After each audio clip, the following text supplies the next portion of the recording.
نے انہیں بلایا اور وجہ پوچھی، صابر پاک آپ نے فرمایا تو آپ نے مجھے حکم دیا کہ میں کھانا تقسیم کروں اور اس میں سے حصہ نہ لوں۔ بابا فرید خوشی سے اسے گلے لگایا اور کہا کہ وہ صابر مریض ہے۔ اسے دن سے صابر کے نام سے مشہور ہوئے۔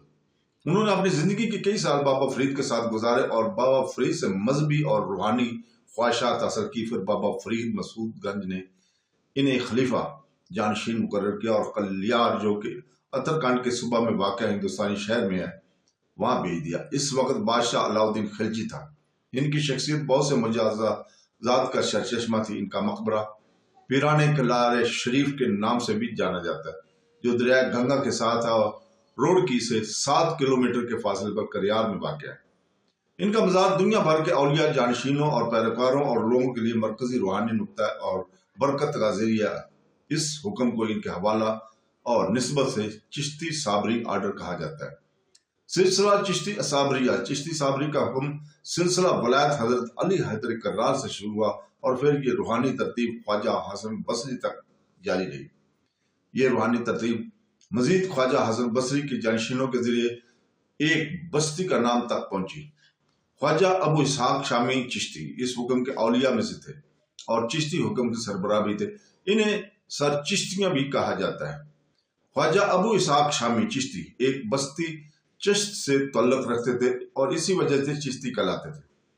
بہت سے مراحل کے بعد اور مشہور اولیاء کے ذریعے یہ چشتی سلسلہ ایک عظیم بزرگ خواجہ محی الدین حسن چشتی اجمیری تک پہنچا اور ان کی جانشین خواجہ قطب الدین بختیار کاکی اوشی اور بابا فرید الدین مسعود گنج شکر پاک پتن شریف ہیں۔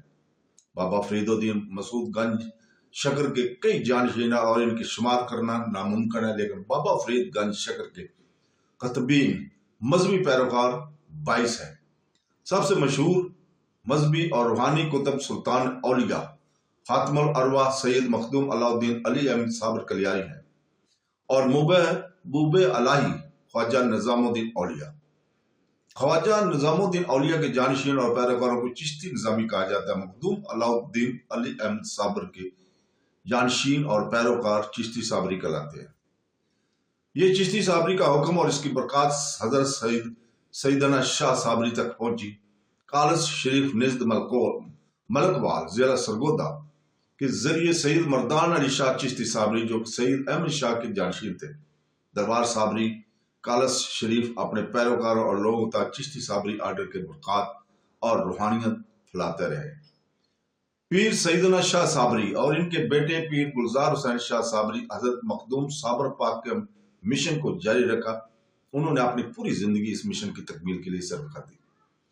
مجدہ پیر شمیع صابر صابری دربار صابری کالس شریف کے ولی پیر گلزار حسین شاہ صابری کے فرزند چشتی صابری آرڈر کے روحانی فیض کو مخدوم صابر پیا کے جانے والوں تک پہنچا رہے تھے۔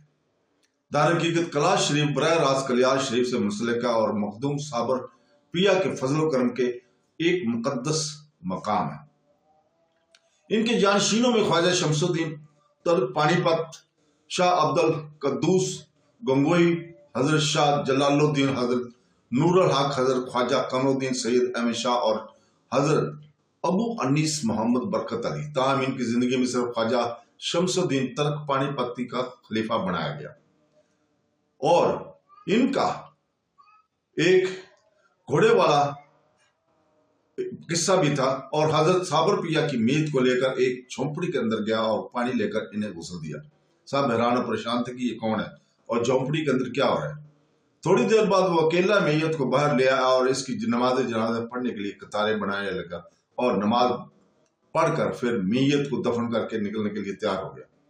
اس لمحے صابر کے شاگرد نے اسے روکا اور پوچھا، اے خوش نصیب، کون ہو جس نے ہمارے آقا کو غسل دیا؟ ہمیں اپنا چہرہ دکھائے۔ لیکن وہ گھوڑے والا چہرہ دکھانے پر راضی نہیں ہوا، اپنی بات پر اٹل رہا۔ انہوں نے دوبارہ پوچھا تو گھوڑے والے نے چہرے پر سے پردہ ہٹایا اور جماعت نے دیکھا یہ کوئی اور نہیں بلکہ خود صابر پیا تھے۔ انہوں نے پوچھا کہ حضرت یہ کیا ہے؟ تو حضرت صابر پیا نے جواب دیا کہ اور نہیں نے سوال فنا و بقا کا مفہوم سکھایا کہ آپ نے ابھی جو جسم دیکھا ہے وہ فنا ہے، اسے دوبارہ مٹی کے ساتھ طے کرنا پڑے گا، ہلاک ہو جاؤ، لیکن یہ جو تم اب دیکھ رہے ہو وہ بے بقا اور وہ روح کبھی ختم نہیں ہوتی۔ کلیار شریف میں ربیع الاول کے مقدس مہینے میں 13، 14 اور 15 تاریخوں کو ہر عرس بڑی دھوم دھام سے منایا جاتا ہے۔